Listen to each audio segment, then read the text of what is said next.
주님 앞에 나오신 여러분들을 주님께서 맞아주실 줄 믿습니다. 찬송의 가사처럼 크신 사랑으로 여러분을 맞아주고 계신 줄 믿습니다. 그 주님으로 말미암아 큰 은혜를 받으시는 귀하고 복된 시간 되기를 간절히 소원합니다. 저희가 매달 첫째 주일이 되면 광고 시간에 특별히 하는 순서가 있습니다. 여러분 기억하십니까? 맞습니다. 표어와 실천 목표를 제창하지요. 오늘은 특별히 이 시간에 좀 설교 하나님 말씀 나누기 전에 이 시간에 함께 표어와 실천 목표를 좀 제창하길 원하는데요. 우리 화면에 띄워주시면 제가 표어하면 똑같이 이제 실천 목표하면 이렇게 외쳐주는 것처럼 똑같이 한번 해보겠습니다. 표어 수년 내에 부흥케 하소서. 실천 목표 MZ세대까지 동원하여 빈자리를 채우라. 아멘. 오늘 제가 이 시간에 왜 이 표어와 실천 목표를 함께 제창한 것일까요? 말씀드린 대로 9월 첫 주이기도 하지만 그렇다고 광고 시간은 아니잖아요. 그런데 올 2023년 이제 하반기가 시작되는 첫날입니다. 그래서 하나님께서는 분명히 2023년을 시작하게 하시면서 우리 동신교회 가운데 담임 목사님을 통해서 이 말씀을 주셨습니다. 이 비전과 꿈을 주신 거예요. 그리고 이 계획을 하나님께서 이루어 가시겠다고 우리에게 말씀해 주신 줄 믿습니다. 그렇다면 우리가 이제 방학의 시간을 보냈으니 이제 하반기를 시작할 때에 이 하나님의 계획하심과 하나님의 이 뜻하심 가운데 우리가 다시 열심으로 좀 결단하는 시간이 되기를 원하는 마음으로 이 시간 표어를 제창하고 실천 목표를 함께 부르짖었습니다. 그러기 위해서 우리에게 또 갖춰져야 되는 것이 있는데 우리 마음이 좀 새로워졌으면 좋겠어요. 그래서 이 시간 우리 스스로 할 수 없잖아요. 우리 마음 스스로 우리 마음을 정결케 할 수 있는 능력이 없기 때문에 하나님의 도우심을 간구하는 마음으로 우리 두 손을 아니면 한 손도 좋고요. 여러분 편하신 손을 가슴에 대고 우리 화면을 보시면서 함께 이렇게 고백하기 원합니다. 하나님, 내 마음을 새롭게 하소서. 수년 내에 부흥케 하소서. 빈자리가 채워지게 하소서. 이 일에 나를 사용하여 주옵소서. 아멘. 이 시간 우리의 간구를 주님께서 듣고 응답하시고 역사해 주실 줄 믿습니다. 오늘 본문의 말씀은요, 성경 에스라서의 말씀입니다. 성경 에스라서는요, 역사서 가운데 하나이기도 하지만 여러 가지 다른 말들로 표현될 수 있는 성경입니다. 그런데 저는 오늘 이 에스라를 회복의 책이다라고 말씀드리고 싶습니다. 왜냐하면 이 에스라 성경 가운데는 무너진 것들이 다시 세워지는 이야기가 기록되기 때문입니다. 그리고 잃어버린 것들이 다시 찾게 되는 그런 이야기가 에스라서에 기록되어 있기 때문입니다. 그래서 에스라서는 또 이렇게 표현할 수 있을 것 같습니다. 그렇기 때문에 에스라서는 기쁨의 책이요 감사의 책이다. 오늘 저는 이 하나님의 말씀을 잠시 나누지만 이 말씀 가운데에 저와 여러분에게도 이런 은혜가 있었으면 좋겠습니다. 우리 이미 좀 한참 지나긴 했지만 우리 코로나로 인해서 후유증이 그리고 계속 영향을 우리 삶 가운데 계속 미쳐지고 있잖아요. 그런 삶 가운데에 여러분 가만히 한번 이 시간 생각해 보셨으면 좋을 것 같아요. 생각해 보시면 좋을 것 같아요. 여러분 삶 가운데 무너진 것이 혹시 있지 않으십니까? 아니 코로나 때문이 아니더라도 내가 무너지고 싶지 않은데, 무너져 내리고 싶지 않은데, 이렇게 무너진 상태로 주저앉아 있고 싶지 않은데 여러분이 그냥 무너진 상태로 그냥 내어버려서 그냥 있으신 모습 있지 않으십니까? 여러분이 혹시 잃어버린 것들이 있진 않으세요? 여러분이 잃어버리고 싶지 않은데 내가 이걸 잃어버려서 되찾을 수 있는 능력도 나에게 없어서 그냥 잃어버린 상태로 그냥 두고 있는 것들은 있지 않으십니까? 오늘 하나님께서 그런 것들을 회복하길 원하신다라는 거예요. 말씀을 통해서 그것이 다시 세워지고 다시 되찾아지는 그런 은혜가 여러분에게 있길 원하신다라는 거예요. 그래서 제가 말씀드린 대로 에스라 책이 무슨 책이라고 말씀드렸죠? 회복의 책임과 동시에 기쁨과 감사의 책이라고 말씀드렸어요. 그래서 오늘 말씀을 통해서 여러분 입술 가운데 주님 감사합니다, 제가 기뻐합니다, 주님으로 말미암아 주님을 찬양합니다, 그렇게 고백할 수 있기를 간절히 소원합니다. 오늘 이스라엘 백성들 이제 에스라서로 돌아와서 이스라엘 백성들에게도 무너진 것이 있었어요. 근데 그 무너지는 것이 세워지는 말씀을 하고 계십니다. 오늘 말씀 15절 말씀 우리 같이 한번 읽어보겠습니다.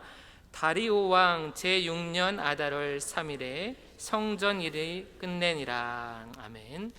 이 다리오 왕 제6년 아달월 3일은요 어떤 날이냐면 오늘날 연대로 계산을 해보면 BC 515년 정도 됩니다. 4월 정도 된다고 하는데 왜 이 연대 계산을 제가 했냐면 여러분 성전이 무너진 혹시 그 연대를 혹시 기억을 하신 분들이 많이 있으실 텐데 BC 586년입니다.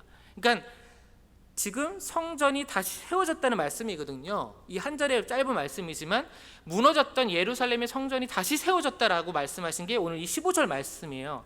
근데 이 15절 말씀이 언제 이루어졌다라는 거예요? 70년이 지난 후에 이루어졌다라는 것이죠.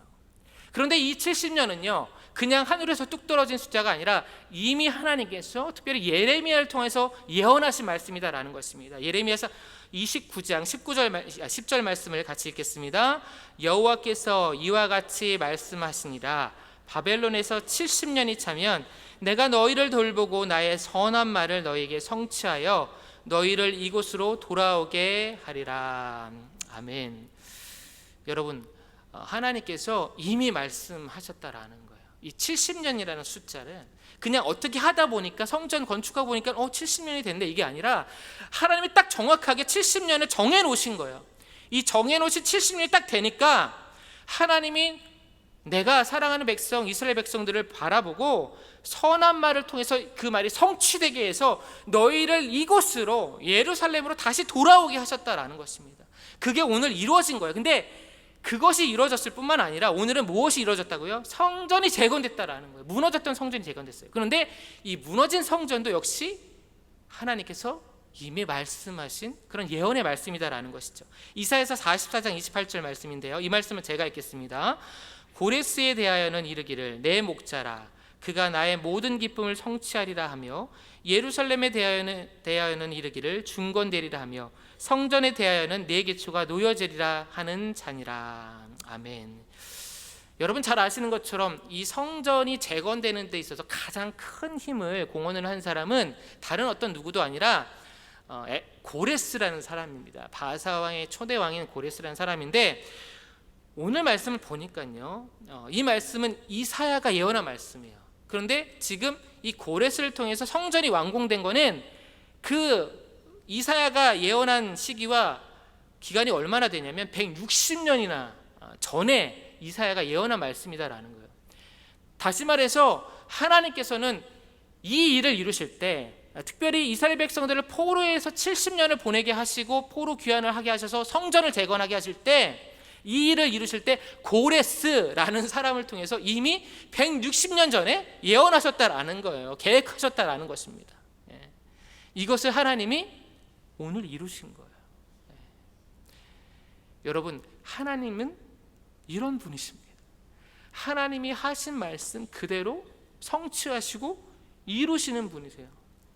그런데 역사학자들이요 이 사건을 어떻게 해석을 하냐면 세상의 역사학자들이죠. 하나님을 믿지 않는 고레스가 이전에 통치자들이 있었어요. 그 중군동 지역을 이렇게 통치하고 다스렸던 정복했던 이전에 통치자들이 있는데 그 통치자들과 달리 이런 자기가 정복한 그런 피정복자들 포로들을 향해서 굉장히 온화한 정책을 친외교적인 정책을 사용했다라는 거예요.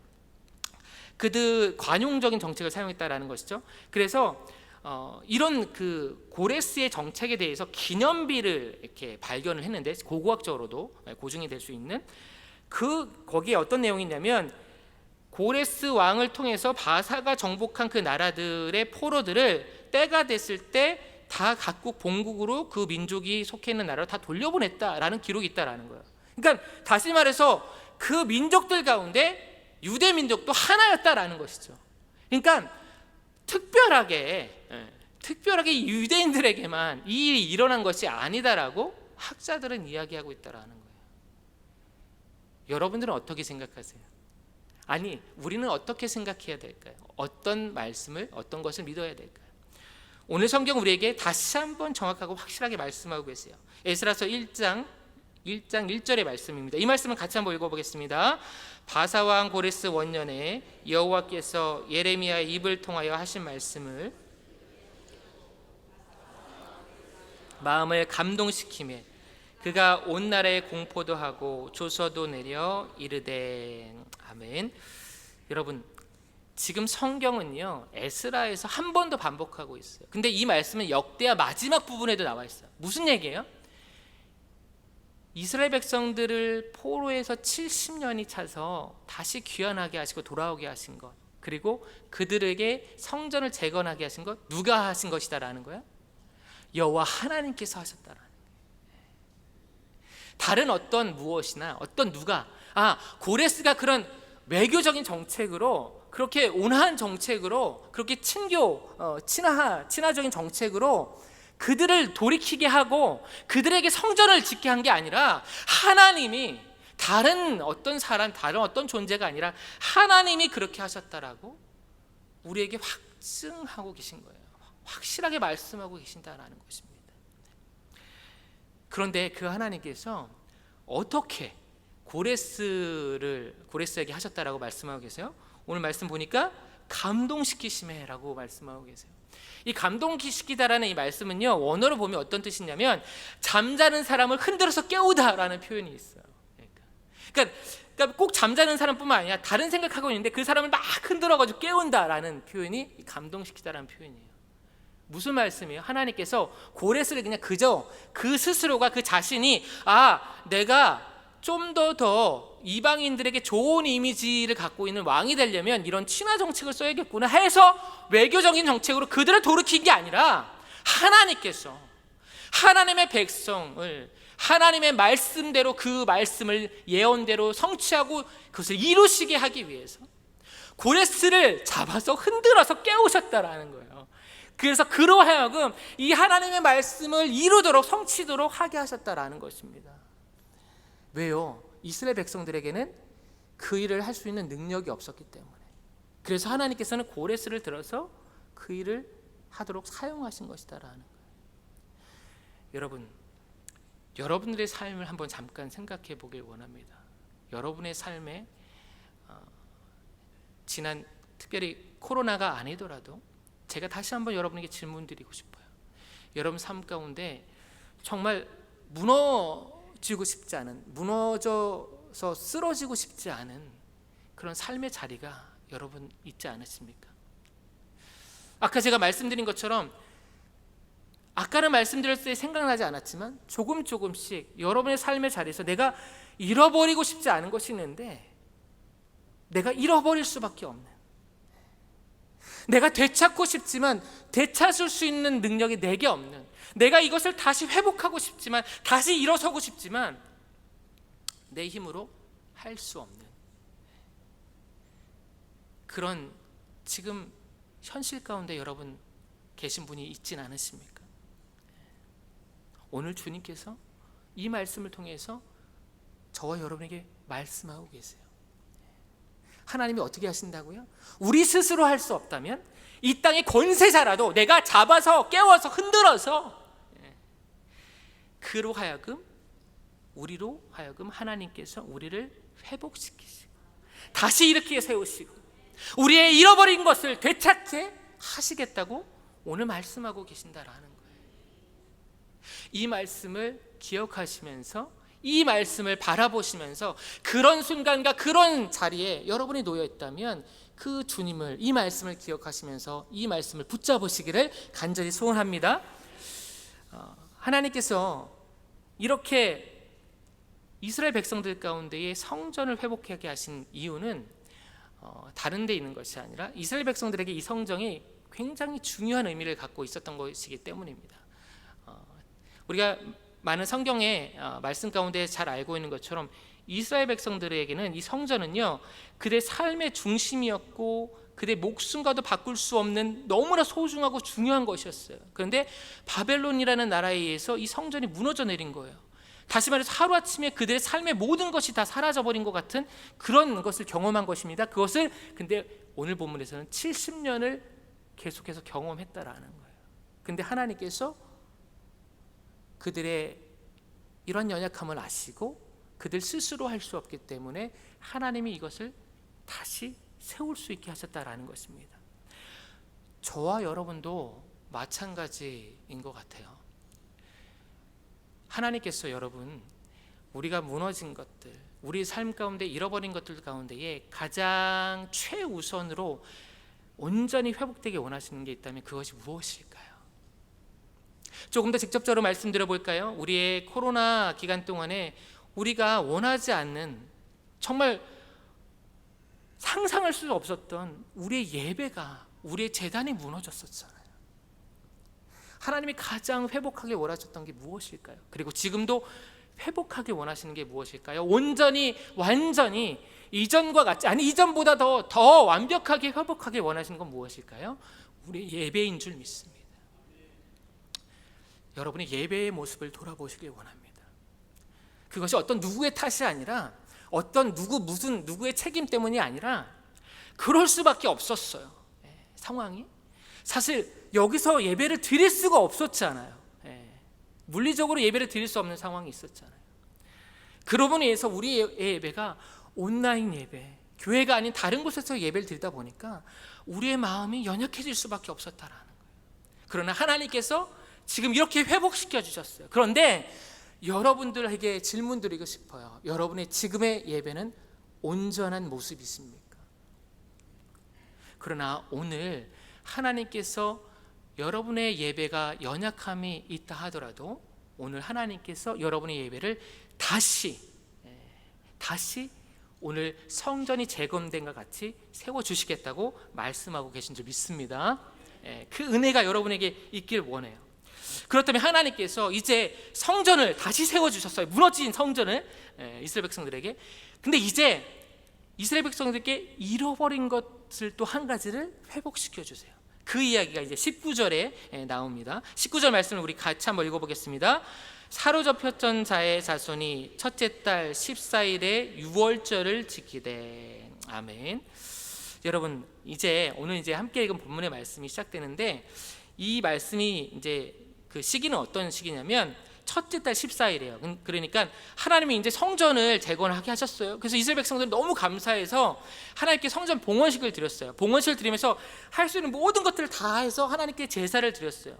그리고 지금 이 말씀이 이제 기록되어 있는 시기는 한 달도 되지 않은 3주 정도밖에 안 지난 시기예요. 근데 이들이 다시 모였다라는 거예요. 성전에 다시 모였어요. 근데 왜 모였다고 기록하고 있어요? 유월절을 지키기 위해서. 유월절을 지키기 위해서 다시 모였다라는 것입니다. 여러분, 이스라엘 백성들에게는요, 유월절이 특별한 절기입니다. 잘 아시죠? 유월절이 그들에게 왜 특별한 절기예요? 이스라엘 백성들은 과거 430년 동안에 그들이 원하지 않는 애굽 땅에서 노예의 삶을 살았습니다. 여러분, 노예의 삶이 어떤 삶이에요? 내가 하고 싶은 거, 내가 먹고 싶은 거, 내가 자고 싶은 대로 그렇게 할 수 없는 그런 삶을 대대로 4대에 걸쳐서 계속 살아갈 수밖에 없는 이 노예 굴레를 그 누가 그 무엇이 끊을 수 있을까? 정말 아무도 도움의 손길을 베풀어 주지 않는 그 430년의 세월을 이스라엘 백성이 보냈다라는 거예요. 그런데 430년이 지난 어느 날 하나님께서 모세를 보내셔서 그들을 구원해내셨어요. 그들을 다시 살리신 줄 믿습니다. 그들을 해방케 하신 거예요. 애굽의 노예 신분에서 하나님의 백성으로 자유케 하신 거예요. 이게 유월절이에요. 유월절. 여러분, 이스라엘 백성들에게는 이 유월절이 얼마나 기쁨의 날이고 감사의 날이고 하나님께 영광을 돌리는 날일까요? 그래서 대대로 이 날을 기억하면서 그 자손들에게 지키라고 명령하신 거예요. 하나님의 은혜를 기억하고 하나님께 감사하라. 여러분, 그렇다면 오늘날 우리들에게 유월절은 어떤 날일까요? 우리들에게 유월절은 바로 오늘인 줄 믿습니다. 오늘 주일인 줄 믿습니다. 주님께서 우리를 구원하신 날, 우리에게 새 생명을 주신 날, 우리를 건져주신 날, 430년이 아닙니다. 우린 영원토록 주의 노예가 되었어 영원한 형벌 가운데 죽을 수밖에 없는 존재였습니다. 그러나 주님께서 우리를, 나를 구원해 주셨어요. 그 날이 바로 오늘 주일날인 줄 믿습니다. 근데 이와 같은 주일, 이런 것 같은 유월절, 이스라엘 백성들도 그랬던 것처럼 우리도 제가 조금 전에 말씀드린 것처럼 예배 드리고 싶어도 드릴 수 없었잖아요. 근데 여러분 혹시 기억나세요? 저는 이 설교를 준비하면서 떠올려 봤는데 기억이 나더라고요. 그렇게 코로나로 인해서 우리가 함께 모여서 이렇게 예배 드릴 수 없는 날이 계속 되다가 모든 게 다 해제됐어요. 그래서 마스크도 벗을 수 있게 됐고요. 우리가 목소리 높여서 이제 이게 비말 감염 때문에 침이 튄다고 해서 찬송도 잘 못 불렀잖아요. 마스크 쓰고. 근데 마음껏 이렇게 찬양 부를 수 있는 그 첫날, 아마 여기 계신 분들이 다 다를 거예요. 그 첫 예배, 다시 예배가 회복되는 그날 여러분 기억하십니까? 저는 그날을 하나님이 떠오르게 하셨어요. 여러분 그날 어떠셨어요? 여러분들 지금 혹시 떠오르십니까? 너무나 감격스러웠던 것 같아요. 저는 우리들의 삶 가운데 예배가 이렇게 소중한 것이구나, 하나님을 마음껏 찬양할 수 있다는 것이 이렇게 감사한 일이구나. 전 너무 감격스러운 그 마음을 다시 하나님께서 제 안에 회복시켜 주셨어요. 여러분들은 어떠셨어요? 예배 드릴 수 없다가 다시 예배를 회복, 그 감격스러운. 오늘 유대인들이요 6월절을 회복했을 때 그런 마음이 있었다. 그래서 유대인들은 하나님 앞에 감사할 수밖에 없었어요. 기쁨으로 하나님께 영광 돌릴 수밖에 없었다라는 거예요. 저와 여러분도 주님 앞에 나올 때마다 다른 이유가 아니라 내가 오늘은 이런 봉사해야지, 저런 봉사 안내해야지, 내가 오늘 교회 가서 뭘 해야 되지, 그게 아니라 하나님, 날 구원하신 하나님 감사합니다. 예수님의 십자가 보혈로 말미암아 아무 공로 없는 저를 구원하신 하나님 감사합니다. 이 감사의 조건과 이유 하나만으로 주님 앞에 나와서 하나님께 영광 돌릴 수 있는 저와 여러분이 됐으면 좋겠습니다. 이런 저희들에게 하나님께서 주시는, 마지막으로 베풀어 주시는 은혜가 있어요. 오늘 이제 제목이 되는 말씀인데 22절 말씀을 우리 한 목소리로 같이 읽겠습니다. 즐거움으로 이래 동안 무교절을 지켰으니 또 아수르 왕의 마음을 그들에게로 돌려 이스라엘의 하나님이신 하나님의 성전 건축하는 손을 힘있게 하도록 하셨음이었더라. 아멘. 여러분 여기서 즐거움이라는 단어가 이제 2번 반복되고 있는데 2번 반복되는 이 즐거움의 단어는 똑같은 히브리어예요. 원어가 똑같아요. 그런데 이 원어적인 의미가 2가지 의미가 있어요. 첫 번째 의미는 어떤 의미가 있냐면 우리가 그냥 흔히 생각하는 즐거움, 기쁨 이런 것이 아닙니다. 그냥 일반적으로 우리가 그냥 기분 좋은 일이 있을 때, 맛있는 것을 먹었을 때에 그런 우리가 갖게 되는 그런 즐거움, 이런 단순한 즐거움이 아니라 하나님께서 주실 수 있는, 하나님만이 주실 수 있는 그런 즐거움 말하는 거예요. 그런 기쁨, 그리고 내가 예상치 못했던 기쁨. 여러분 오늘 혹시 그런 기쁨을 누리고 계십니까? 오늘 내가 주일날 왔는데 내가 생각하지 않은 분을 통해서 너무 기쁜 일을 내가 경험한 거예요. 아니 오늘 지금 이 자리에서 하나님이, 내가 너무 낙심되고 너무 실망되고 너무 좌절된 마음으로 예배당에 앉았는데 하나님이 찬송이 시작되는데 그 찬송의 가사 가운데 내 마음을 터치하시고 만지셔서 내가 생각하지 않은 기쁨을 주신 거예요. 오늘 여기서 말하는 즐거움이 그 즐거움과 기쁨이에요. 하나님이 이 기쁨을 우리에게 주신다라는 것입니다. 이 즐거움에 담겨있는 또 하나의 의미가 있는데 그 의미는 우리를 다시 일으켜 세우는 힘이라는 의미가 있어요. 여러분 놀랍지 않으십니까? 제가 사실 앞에서 이야기한 내용이 이 즐거움이라는 단어 가운데 다 담겨 있는 거예요. 근데 이 즐거움을 누가 주신다라는 거예요? 주셨다라는 거예요. 먼저는 이스라엘 백성들에게 하나님이 주셨다라는 거예요. 예배를 회복하고 하나님 앞에 나오는 그들의 삶이 회복되니 하나님이 이런 즐거움을 주셨다라는 것입니다. 오늘도 하나님께서 저와 여러분에게 이 즐거움을 주신 줄 믿습니다. 그래도 앞으로 주실 줄 믿습니다. 그래서 우리가 설교 처음에 함께 제창했던 것처럼 수년 내에 부흥케 하소서, 빈자리가 채워지게 하소서라는 이 간구의 고백이 정말 넉넉하게 우리가 잘 감당할 수 있도록 주님께서 그렇게 저희를 인도해 주실 줄 믿습니다. 함께 기도하겠습니다.